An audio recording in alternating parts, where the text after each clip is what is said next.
Ladies and gentlemen, good evening and welcome to the Thessaloniki Summit. I'm Alexandra Gouta, I'm a journalist and I will be the moderator of this next panel session concerning foreign investments in northern Greece. Our discussion will be held in English in order to best accommodate our foreign guests. So Greece has been estimated to need about $100 billion in foreign investments during the next few years. So there is a very, very strong need to attract foreign capital, but at the same time, there is an ongoing pandemic crisis, financial, societal, and health crisis, of course, which makes things much more urgent and much more difficult. However, during this multiple crises, new significant investments have been announced, while others have been further developing. At the same time, there is a strong interest for the ports of northern Greece, and the role of the region as an energy hub, an energy crossroads, seems to get more significant day by day. So I believe there is potential. Without further ado, I would like to welcome you all, to remind you that you have exactly 3 minutes for a very short initial statement so that we can then move on to the discussion session. So I would like to invite Konstantinos Fragogiannis, Deputy Minister for Economic Diplomacy and Openness for the Hellenic Republic. Mr. Fragogiannis, the floor is yours for a short initial statement. Hello, good afternoon to everyone, ladies and gentlemen, and distinguished participants. I'm very pleased and honored today to participate in the Thessaloniki Summit, which is a well-established and high-profile event, attended by leading professionals and policymakers from the region and around the world, to discuss about the prospects of foreign investments in northern Greece. We are currently in the midst of a pandemic and unfortunately a lockdown in the whole country. Despite the problems that have been created by the ongoing COVID-19 global crisis, Greece continues to offer an economic and investment environment that combines institutional stability along with significant opportunities. The Greek economy has showed remarkable resilience to the consequences of the pandemic. It has contracted less than the Eurozone average rate in the first half of 2020, and we are very confident that by fully exploiting EU funds, it will enter into a period of sustainable growth rates. With the global outlook highly uncertain and with FDI remaining the most important source of financing, the Greek government is focusing on further improving Greece's investment climate. The task is challenging, however, our Prime Minister Kyriakos Mitsotakis has demonstrated his efficiency, effectiveness, determination, and ability in meeting this challenge. But the crisis has also created opportunities. For example, it has served as a catalyst for the government's overall digital strategy, one of its central reform policies, which will have far-reaching positive effects on productivity and competitiveness. At the Thessaloniki International Fair in September, Prime Minister Mitsotakis committed to further structural reforms in the 12 months ahead. Ladies and gentlemen, concerning northern Greece now in particular, it is acknowledged more and more by foreign investors that it presents great investment opportunities in a number of dynamic sectors. Thessaloniki has already attracted new investments in technology and R&D. Recent examples include Microsoft, Cisco, Pfizer, Mohegan Gaming and Entertainment, and Blackstone. At the same time, large-scale energy infrastructure projects are being developed, such as the Trans-Adriatic Pipeline, the TAP, the interconnector between Greece and Bulgaria, the interconnector that is to be built between Greece and North Macedonia, the FSRU, the Floating Storage and Regasification Unit in Alexandroupolis, as well as the underground gas storage in Kavala, that both will be connected to TAP and from TAP provide liquefied natural gas to the northern neighbors of Greece. In the meantime, several ports in the region, such as Alexandroupolis, Kavala, and Igoumenitsa, are in the process of being privatized. And these are only a few examples illustrating how the region of northern Greece is finally using its great potential.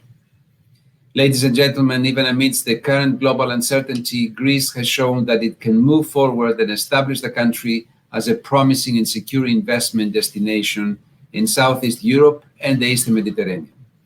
The government overall, and I personally, as Deputy Minister of Foreign Affairs in charge of economic diplomacy and openness, place a very high priority on attracting foreign investment.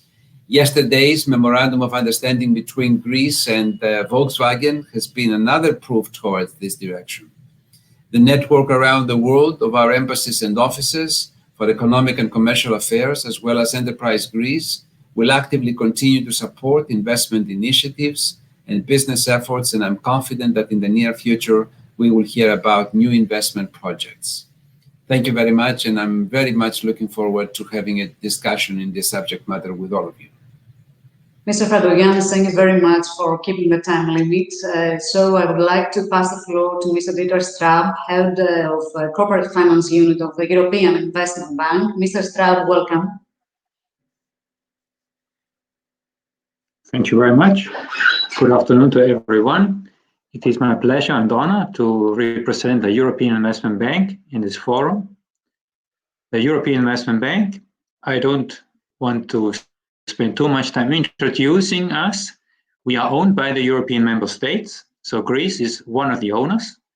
That means we, of course, also follow the policies which are put in place by the European Union. So we are there to support with loans the projects that are in interest of the European Union. And landmark projects we have seen, we are proud to have been involved, would be the Athens Metro, but there's numerous others. And I think the timing for Greece and the European Investment Bank couldn't be better, because Greece has been very bold and brave when it comes to lignite energy, getting out of lignite into renewable energy. This is exactly what the EIB also is aiming to do more. We want to spend up to 50% of our projects on energy efficient, on climate action. So that's a very good match. And EIB has been in Greece since 1963. We are based in Luxembourg. We, though, also have an office in Greece, in Athens. And I think my main message for today, why companies should think about EIB for financing, is about diversification. This crisis we have seen has come as a surprise to many of us, and hence it is important to diversify the funding and not rely on one or two. If you have another one to add to your portfolio of debt, it helps to stabilize, and this is my main message of today, why one should always think about also funding from outside of Greece, maintaining funding sources open. Without further ado, this is my introduction. For the moment, I would like to pass the word back to the host. Mr. Straub, thank you very much for keeping it short and to the point. Let's hope that Greek companies will hear your message and address to the European Investment Bank for more funding. So I would like to pass the floor to Mr. Christos Balaskas, Vice President and General Manager of Eldorado Gold. Mr. Balaskas, welcome. Thank you. Good evening to all participants in this forum. Thank you for your kind invitation. That gives me the opportunity and the pleasure to represent Eldorado Gold, one of the biggest investors, foreign direct investors in Greece, and specifically in northern Greece. In these unfortunate times, the pandemic has shown that the need for truly productive investments is bigger than ever. And the investments, foreign direct investments, productive investments, will serve as a serious counterweight to the health, social, and economic crisis that this pandemic created. Do we need investments of any kind? No. We need long-term investments, responsible investments that respect the society and the environment. In this context, especially large foreign direct investments are of great importance, not only because they bring new capital to the country, but because they also create a constant flow of more international investors that our country so badly needs. I will come to the investments of Eldorado Gold in Greece, and specifically in the Cassandra mines in northeast Chalkidiki. And this is a great example of a solid productive force, and it is an important economic underpin for Greece and the local communities in Central Macedonia. Eldorado Gold currently employs 1,600 people, and there is already an investment being made of $1.2 billion. We are operating under strict principles of responsible mining and modernizing the already operational Olympias and Mavres Petres mines. Those mines, they produce gold, silver, zinc, and lead. We are fully committed to restart the construction works at the Skouries project, which is a world-class gold and copper deposit. And if it's combined with the rest of our production, it's expected to place Greece among the biggest primary producers of gold in the European setup. This is the perspective under which we are discussing with the government in order to modify our existing agreement and also optimize our investment plan. With that new investment plan, that modified investment plan, will bring a lot of value, not only to the Greek state with additional income, but also it will favor and help the local communities even more than it had in the past, always observing and protecting the environment. That would be my introductory note, and back to you, Mrs. Gouta. Thank you very much, Mr. Balaskas. I've got many questions for the discussion session concerning the optimized investment plan, but I will have time to speak about this. Long-term investments and responsible investments, as you mentioned, are what any country should ask for. So I would like to invite Mr. Nikos Efthymiadis, Chairman of Redestos Efthymiadis Agrotechnology Group and Chairman of the Hellenic fourth generation technology park here in Thessaloniki for his initial statement. If I'm not mistaken, Mr. Efthymiadis will speak about INTEC. Welcome. Thank you very much. Good afternoon to all my fellow panelists, and many thanks to the organizers for letting me join this panel with so many prominent speakers.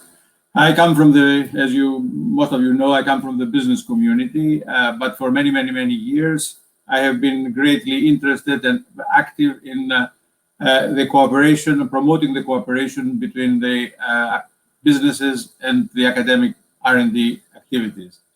So I'm therefore very glad to come to tell you about my conclusion that in the last 10 years, we are witnessing a very large-scale consent that Greece's most promising and valuable asset and comparative advantage, I would say, is the quality of its human capital, which combined with the Greece's undisputable heritage, its geography, and why not the quality of life, gives us a very valuable comparative advantage that we should take advantage of. I joined the panel to present to you INTEC, which is a private sector initiative science and technology park, but a not-for-profit organization with the most valuable support from the Greek government, and also the active participation of the major institutions of the public sector, like the universities and research institutes. INTEC aims to reproduce what is common practice in 360 approximately similar science and technology parks in Europe, throughout Europe, but it will be the very first, and actually the fourth generation science and technology park in Greece, and specifically to materialize what I expressed as a comparative advantage of Greece, attracting and bringing together businesses and academia and applied research communities, not only from Greece, but from all around Europe and the world market. I would like to emphasize at this stage that INTEC is not an investment that is depending on subsidies for its operation. It is one of infrastructure that will stimulate reforms that can create knowledge and added value vital to increase the national competitiveness, not only in Greece, but throughout Southeast European developing economies.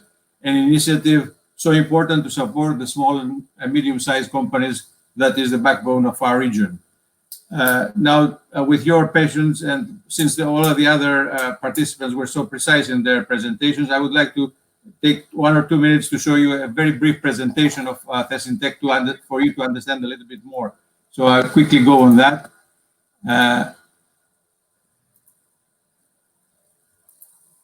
Yes.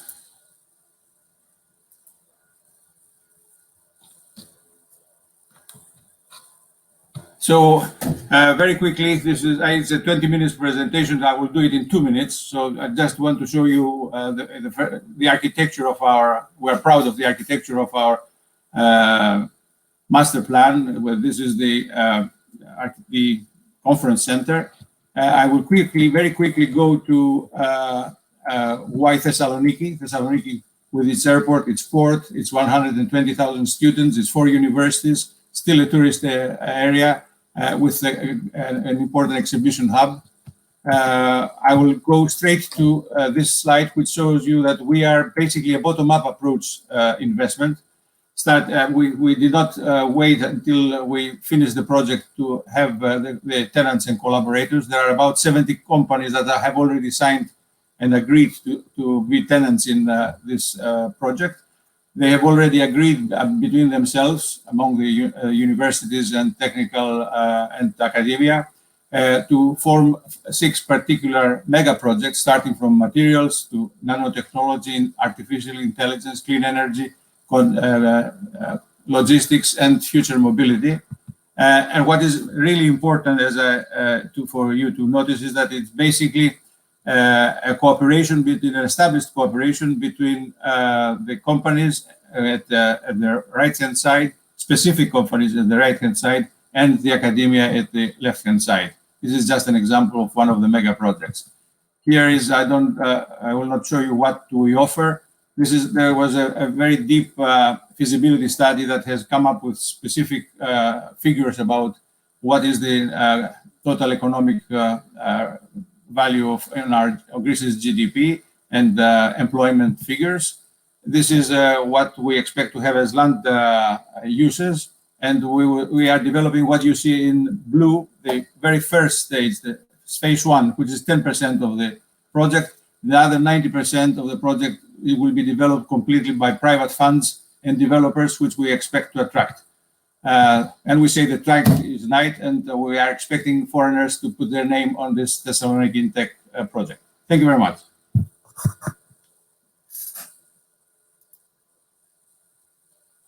Its most valuable resources, so acquiring the infrastructure that will help to make use of all these people will help convert the brain drain to brain gain, and this is very important.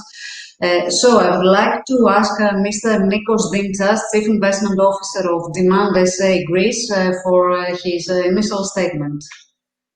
Mr. Dimtsas, welcome.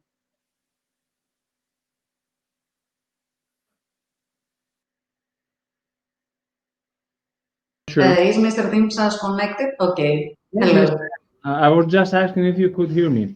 Thank you, Ms. Gouta. Thank you, all fellow participants, and thank you. I would also like to thank the organization for this excellent initiative. I represent DIMAND, and we are a real estate development company doing business in Greece. Most of our projects are in Athens, but we have done projects or are doing projects in the city of Patras, in the city of Chania, and of course we have Thessaloniki in our radar, but we haven't developed real estate yet. We're about to do so. I will tell you more in the next let's say, window when we go into more details. DIMAND is a private company, but has some institutional partners like the EBRD, the European Bank for Reconstruction and Development, and we have a joint venture which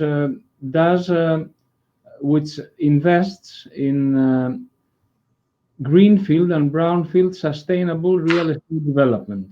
Sustainability is very important for us. We were among the first to adopt the American certificate for sustainability, which is the LEED. And in fact, we developed the first certified green building in Greece back in year 2012. That was the certification date. The process started in 2008.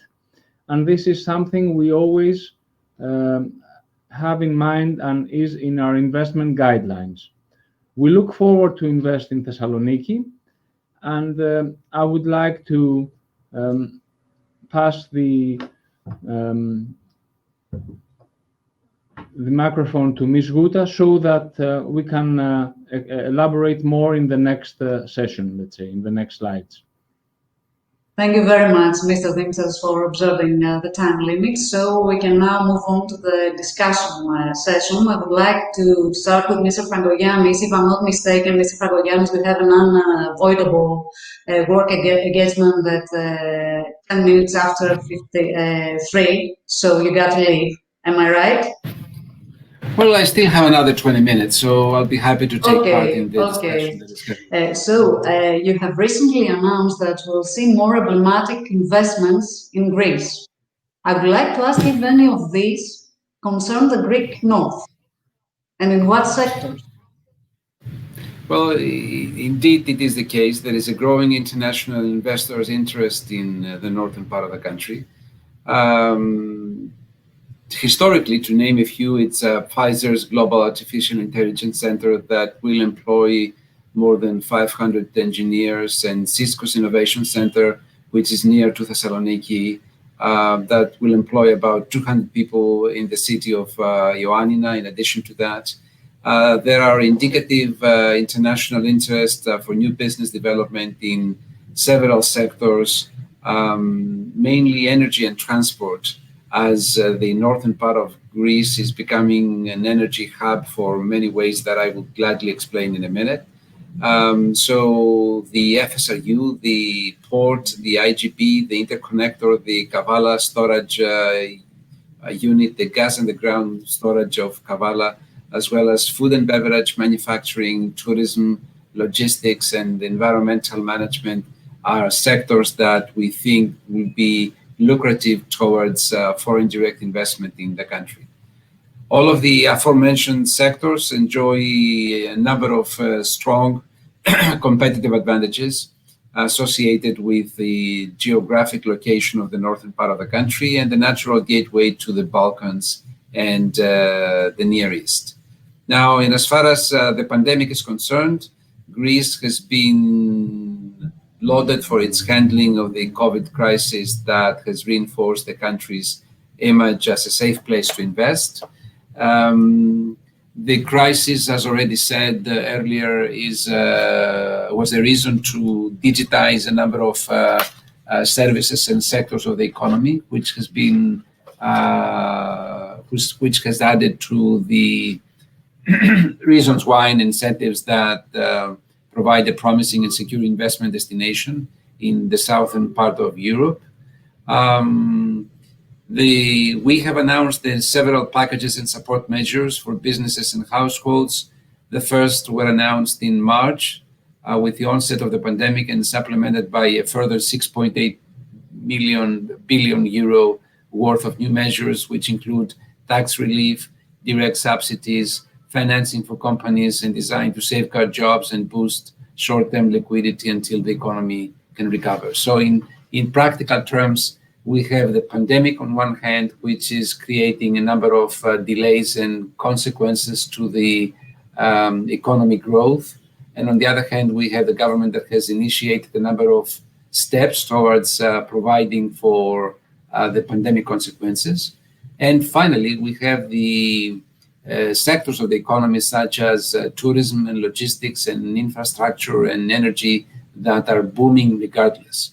Very lately, I have been to the northern part of the country on a number of occasions, once with the Deputy Minister of Foreign Affairs from the United States, the State Secretary, Mr. Francis Fanon. We together went to Kavala, to Alexandroupolis, to Komotini, to the IGP connector. So there is tremendous interest on the side of energy. DFC is willing to invest and finance and co-invest if necessary. So there is money coming in, there is interest coming in, there is the privatization of the two ports that are in the picture. So there is plenty to come. Okay, this panel concerns foreign investments in northern Greece, but I have to ask about Volkswagen's investment in Astypalaia. The Prime Minister said that this investment is a result of a very strong and close cooperation between the Greek state and the group of German car industry. So there are two questions here. If I should expect to see more foreign investments based on this model of close cooperation between the Greek state, the Greek government, and the foreign investors. And the second question is if you could give us some more details concerning the time frame of this investment. What are the next steps? I'm sorry, and when will we see them implemented? Excuse me? Did you hear me? I'm sorry, Mrs. Gouta, I can hardly hear you. I suspect the first question was related to telling you a little bit more about the investment of Volkswagen in the country and how it can be related to similar development in the northern part of the country. Is this what you said? Maybe, yes, we could see it in this context. And the second question was, what are the next steps in these investments and when could we see them implemented? Did you hear me now? Okay, well, I've heard 50% of what you said, but I think I know what you mean. So let me go ahead and give you an answer. Yesterday was a very special day in the country as we signed this memorandum of understanding with Volkswagen. Now, why is this important? It is not a significant investment money-wise. And if you're in the business of investment banking or business development, you count the investment by million or billion of euro and by number of jobs that are being created. But that is not always the case. This is an emblematic investment that is driven by innovation and technology, and it is very unique in many ways. I think it is the only one in the world where you go to a destination, an island, which is an isolated community of people, and you do a number of innovative steps that make it very unique. So what are we going to be doing? We are going to Astypalaia, which is an average size island, not too small, 300 people, not too big, such as Crete. So we're speaking of 1,500 people. This is an island that is not connected to the national energy grid, so it is self-sustained. And what do they do nowadays? They burn diesel in 4 diesel generators to create energy for the island. So we are going to replace that. No more diesel combustion engines, but instead a hybrid system that will convert sun and wind into energy that will be put in batteries that will deliver energy to the island. Second is that in addition to the green energy, we're going to be giving significant incentives towards people and businesses to replace their combustion engine cars with electric cars. These are very significant incentives. Volkswagen has agreed with both itself and the representative in the country that for this island only, they will be selling at cost. And we, the state, is going to be giving double the incentives that we give to the rest of the country. So in this particular place, the price to buy an electric car will be extremely low. And the Greek banks have agreed to consider options of further financing the remaining amount. So why do we do that? Because we want to make sure that everything soon will be electric. Cars and bikes and scooters and motorcycles and the fire engine and the police car and the police scooter and the ambulance will all be electric. So there's going to be charging stations everywhere. There is going to be mobility on demand. So people do not have to wait in the cold of January weather in the island for a bus to pass every 30 minutes to take them to wherever the bus goes to, but instead there will be an application and a telephone number and a message that will provide transportation on demand 24 hours a day, which is the future of transportation. And at the end of the day, people do not have to own a car, because in the future, none of us will own one car per person. So you have a family of 5, and then there is 5 cars there. Now, that's not the way it's going to be in the future. So there's going to be cars and motorcycles on the street that will be available and charged and clean. And you can take one with an application and use it for as long as you wish and pay for as long as you use it. And that will be a further encouragement to reduce the vehicle park in the island. And Mr. Fragogiannis, I'm sorry to interrupt. I don't know if you are hearing me now. If you could give us the time frame of the next steps of this investment and how we could take this model and maybe implement it here in Northern Greece. Sorry to interrupt, but we're running out of time. This is why. Yeah, I'm sorry. It was myself who said that I'm stressed in time, and I got carried on by my enthusiasm. But the truth of the matter is that it's an important project. The project is going to start immediately. Pandemic allowing, we will do so by January. We plan to complete everything we have promised by 2026. We are working on, I think this is becoming an emblematic investment. This will attract further investments in the region. We are considering a number of related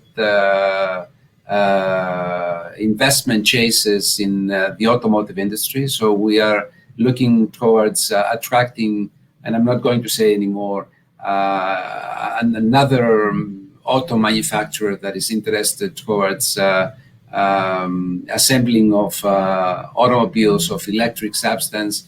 And this company has a particular reason to invest in the northern part of the country. So the automotive cluster is available in Greece, but it is also available in Bulgaria, which is a reason for them to go to the northern part of the country. So we are looking towards completing additional projects related to the automobile industry, and that part of the industry that is related to electrification and the automotive, the autonomous driving, which is very important for the years to come. So I'm not going to say more.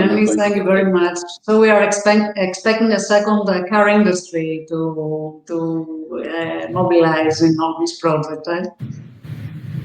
So I would like to pass the floor to Mr. Straub. Mr. Straub, I would like to ask you, what is the strategy of the European Investment Bank in terms of corporate financing in Greece for the years to come?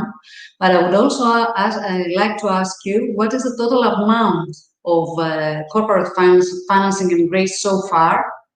And what shall we expect to see in the future? Thank you.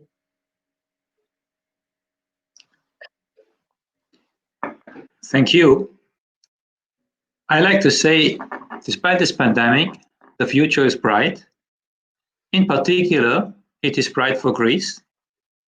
The Greek government has done many good things we can all only congratulate and be impressed about.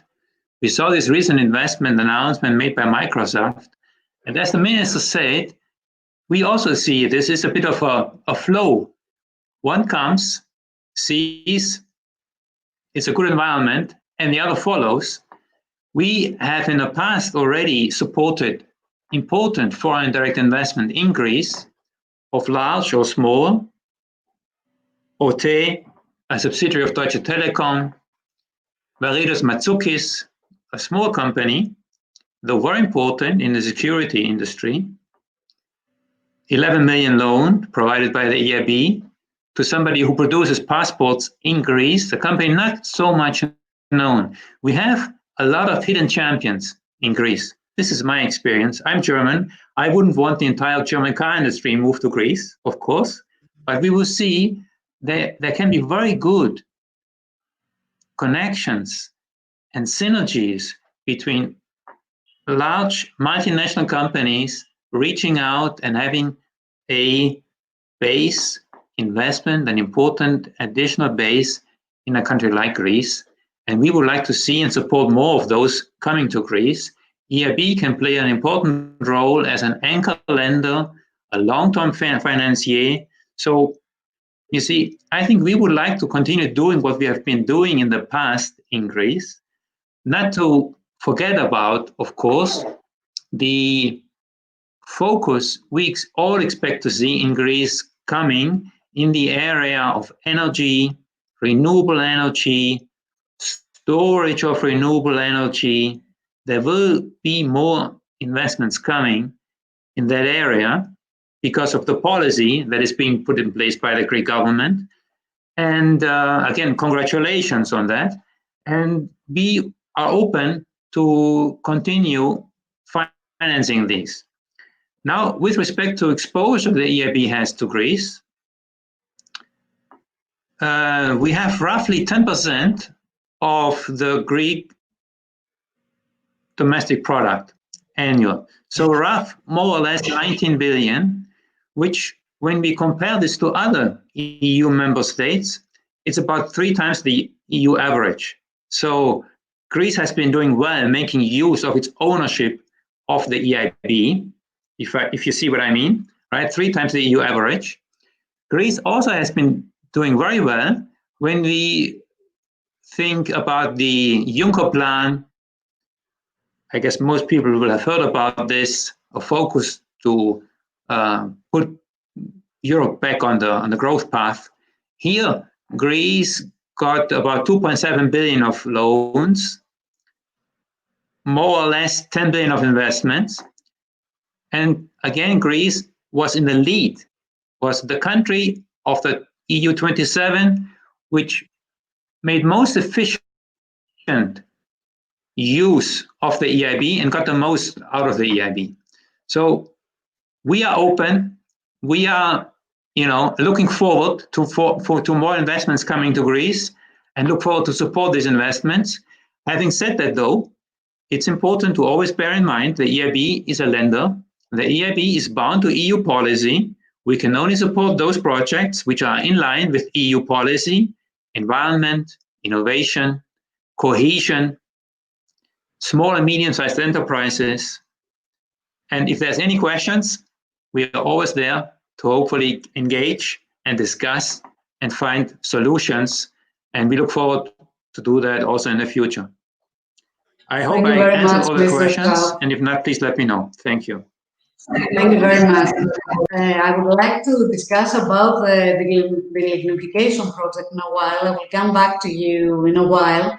But now I would like to pass the floor to Mr. Balaskas to ask him if he could give us, albeit roughly, a time frame concerning the completion of the negotiation with the Greek government you mentioned earlier, and a time frame about when the additional investments of 2 billion euros could start. And also if the pandemic has affected at all your planning about all these matters. Thank you. Thank you, Mrs. Gouta. There are 3 questions there. I'll try to answer the best way I can.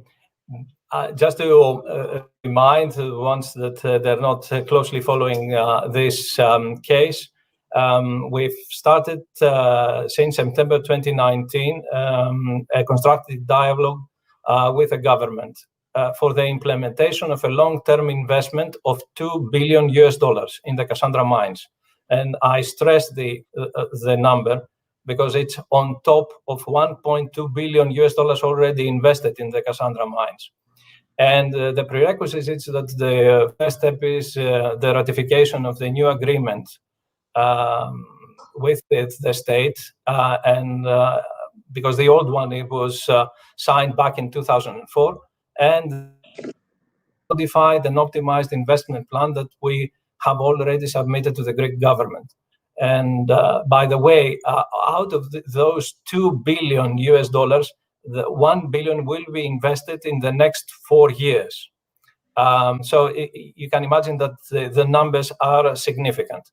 Of course, our common goal is to ensure that the implementation of also significant investments for the local community in Northeast Chalkidiki and for the Greek state. The revised investment plan meets the current socioeconomic conditions and aims to upgrade the active mines of Olympias and Mavres Petres, but also complete the half-built Skouries mine project, and increasing the overall life of mines to about 25 years. I'll say specifically that the new modified plans has aims to achieve 4 goals. First, to increase and provides increased revenues for the Greek state. Secondly, provide significant funds for the local community development projects. Thirdly, it provides enhanced deployment compared to the old plan. And fourth, and most important, shows a far stronger commitment to environmental protection, since it is a strategic priority over the long run for Eldorado Gold. Just a few numbers just to highlight. Thus, I mentioned that out of the 2 billion over the 25 years of the life of the mines, 1 billion is going to be invested in the next 4 years. It will create 3,000 direct jobs. I'm not counting the indirect job positions, and which means that currently we have 1,600, so it's roughly doubling the job positions. And we are voluntarily offering a 10% increase in the royalty rates fees, which together with the rest of social contributions and taxes to the Greek state over the life of the project, it all amounts to 2.3 billion in revenue for the Greek state. And there are also multi-million investments on community development projects. So in your question, when this will be concluded, we expect this table. Mr. Balaskas, we could not hear you. If you could repeat, please. Several funding options, and I don't think we are in a position to share that for the moment. Of course, this has been a tough period, and it has created a number of problems. The pandemic caused the prices of base metals to go down, and production has had to slow down. We are currently having one of the mines in suspension, because we want to safeguard the health and the safety of our but that does not stop us to continue and planning and going forward with the implementation of our investment. I don't know if it was a problem with my connection, but I didn't hear your answer concerning when the negotiations will be concluded. Could you please repeat? Yes, we are expecting to conclude by the year end, and probably before year end, if the agenda of the ministry allows it, to table the modified agreement to the Greek Parliament by the year end. Mm-hmm. Thank you very much, Mr. Balaskas. I will come back to you in order to discuss, if we have enough time, how do you secure that the updated plan will be more beneficial to the environment, but also to the community's well-being. Mr. Fragogiannis had to leave, as I said earlier. So I would like to pass the floor to Mr. Efthymiadis. Mr. Efthymiadis, I would like to ask you, apart from the 70 companies that have already signed for the INTEC, have other foreign companies expressed interest to invest in the park? Well, I mean, I have to say that we are in a very privileged position in this investment, that there is a tremendous demand and there's a great gap, since this is the very first technology park in Greece, and there are a lot of people that have great interest. If I want to be more specific, yes, there are more than 100 companies already that have expressed interest, and they keep signing MOUs with INTEC. And there are quite a few foreign companies that have started coming to Thessaloniki and have established a contact with us. The minister mentioned some of them. Pfizer, we already have a contact with them. Cisco. We recently have a large American company called Medtronic from the health sector. There are a lot of universities that are trying to establish already, before the completion of the project, collaborations with the universities in Thessaloniki so that they can start a soft cooperation before they actually enter into the infrastructure of Thessaloniki. So the prospects are tremendous right now, and we think that that is really not going to be the problem at all. What you said about what is this is of course the 10% of the whole investment, and this is out of the 220,000 square meters that we can actually build in this land. The first phase talks about 22,000, including a conference center. So we are starting with all the infrastructure of the whole area so that future investors do not have to dig in and plow in before they start being connected. And we are building the first 22,000 square meters. The remaining 90%, we will leave it completely to the private sector. Companies like one of our panelists, DIMAND, and others, funds that would have an interest, and there are a lot of investors, mainly from Israel, that have a large experience on technology, that they would like to come and support with their own financing parts of the next phases of developments. So we are seriously looking at leasing pieces of land to foreign investors that would come up with will meet our regulations and characteristics of what they are allowed to build in such an area, which is a public-private partnership organization. So there is a very strong interest building around INTEC, Mr. Efthymiadis. Thank you very much. Mr. Dimtsas, I would like to pass the floor to you. Starting with a more general question, I would like to learn more about DIMAND's investments here in Thessaloniki, but also Northern Greece. But I would like to ask you first, what would you say is the perspective of the Northern Greece real estate market today? The perspective of Thessaloniki, but also of regions such as Alexandroupolis and Kavala, where large investments are going to develop in the near future. Thank you. Yes, thank you. I would like to answer first the later question. The northern Greece is practically Thessaloniki, which is the biggest real estate market, and all the rest. Thessaloniki, in our view, has great prospects for reasons that have been already mentioned by the other panelists. There is demand, especially in the technological company sector, and also we have all this infrastructure taking place.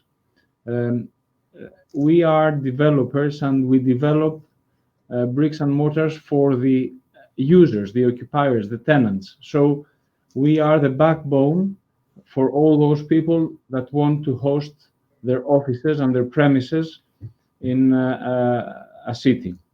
Then we have the other cities, which of course are not of the same priority, but again, we believe they will benefit from the broader, let's say, infrastructure, because, for instance, the network, the gas pipeline will cover the whole of the northern Greece.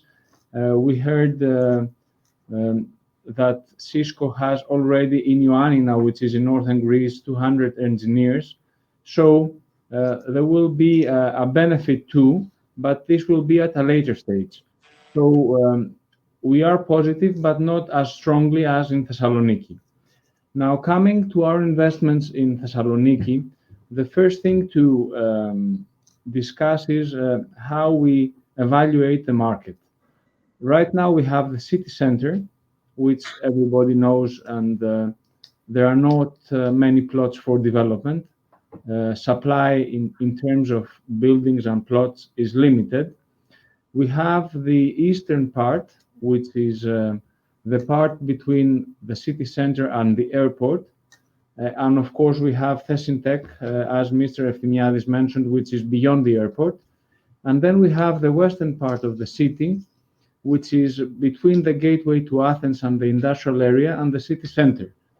So in our view, and this is what has been already explored, the city center and the eastern part up to the airport are a little bit congested, and we believe mostly the western part, which is, let's say, a brownfield development and in fact an urban regeneration, and of course beyond the airport, as INTEC is well located. So we are about to make an investment which the total, let's say, gross development value will be around 30 million. We are about to acquire the first plot, and we have a plan to expand in the market for hospitality, for office, but also for hospitality uses. We think office is in short supply, and by saying office, I mean sustainable, efficient buildings, new buildings, because we have lots of, let's say, B-class buildings, but all these needs an energy update. And in hospitality, what the pandemic has shown to date, because this is still evolving, is that the most resilient hotel investments are either in the budget or in the super luxury sectors. And we think there is a lack of budget hotel with an upscale feeling, such as the Moxie brand in Thessaloniki. And we would like to explore this. So, Mr. Dimtsas, I'm sorry to interrupt, but you got to wrap it up because it seems you're running out of time. We started late, but we still had to keep the schedule. Sorry about that. I also completed what I had to say, and I would like to end with our positive view of the market, and you will shortly hear from our investments. That's very good news, Mr. Dimtsas. Thank you very much. Unfortunately, we ran out of time. We started about 10 minutes late, if I'm not mistaken, but so do not have time for a second round of questions. I don't know if if someone of you would like to make a very, very brief statement so that we can close this session. Just from my side, this is Christos Balaskas. You touched upon a very important issue about the environment. And I would have liked to stress that the strategic priority for Eldorado for the environment allows us to modify the existing plan and develop really in a challenging area in the mining, which is the restoration and which is the water and waste management. We are using a new tailings management facility called dry stacking method that is really innovative. And I think that's what is something that shows an example of a company that really respects the society and the environment, which is quite very innovative even for mines in Greece. Okay. And I wanted to thank you about allowing me to make my statement. You're welcome, Mr. Balaskas. I would like to thank you all for keeping the time limits, for sharing such interesting things. Thank you very much. Thank you. Thank you.